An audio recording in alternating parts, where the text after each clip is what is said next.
Good Erev Shabbos. It's Parshas Tavo. We're closing in on the end of the book of Deuteronomy. This week's Parsha discusses the famous, or some people would probably say infamous, passage of the blessings and, unfortunately, the curses that can befall the Jewish people in history. The blessings come, the Torah says, when we observe the commandments, and the curses come when, as a nation, we don't. And this Parsha has, you could call it a fraternal twin in the end of Vayikra in Parshas Behukosai. And both of them really, say both the good and the bad that will come, and that God will be with us in the end.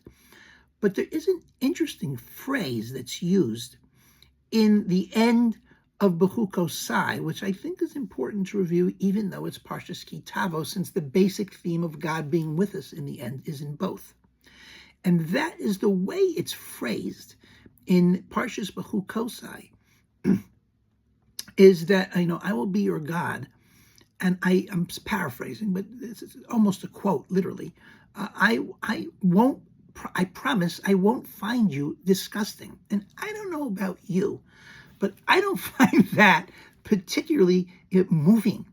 I won't find you disgusting. I mean, it kind of implies, like we're a cockroach and he's God, and he, okay, so I won't find you disgusting. You won't be so bad.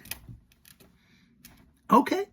Never liked it. And in fact, I found it a difficult interpretation for more than 35 years, from when I was first becoming religious until just a few years ago, when, thanks to the fact that I was teaching one of my students the book Duties of the Heart, the Art Scroll version, which is just on the chapter of trust called B'tachon, there was a footnote that was fantastically interesting, quoting one of these books back up on my right over here, Me'am Lo'ez, which is a series that's about, that wide.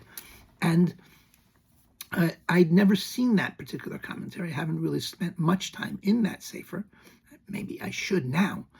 And it says the following.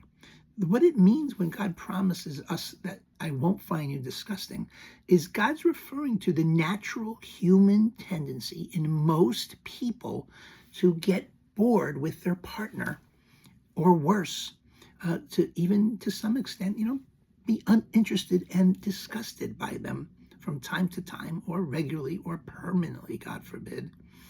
And really, that is a natural human trait. We need refreshment. We need excitement in our relationship in many levels, so much so that the Talmud says that one of the main reasons to keep the laws of nidaf, it's usually called family purity, when they separate for a period every month intimately, the husband and the wife. One of the reasons to keep it is in order that one's spouse be to them like they were on the day of their chuppah, on the day they got married. Because the absence, as they say, makes the heart grow fonder, and you have all that time apart. You get excited to be together again, but that implies, of course, that there's some level of distance that's created every month. And if you have a permanent together time, it could lead, unfortunately, to permanent distance, because familiarity breeds contempt. That's the idea. And therefore, God says, you know what? I want you to know something. And that is, when the Jewish people keep the mitzvahs, my love for them is so strong that I can promise something to you that not the most loving, caring, doting spouse could possibly say to the other one. God promises us that I will never, ever find you disgusting. Only God could do that. Only God could promise that, know that, and live it, and keep his relationship with us permanently on the high side, as long as we keep his commandments. Have a good Shabbos.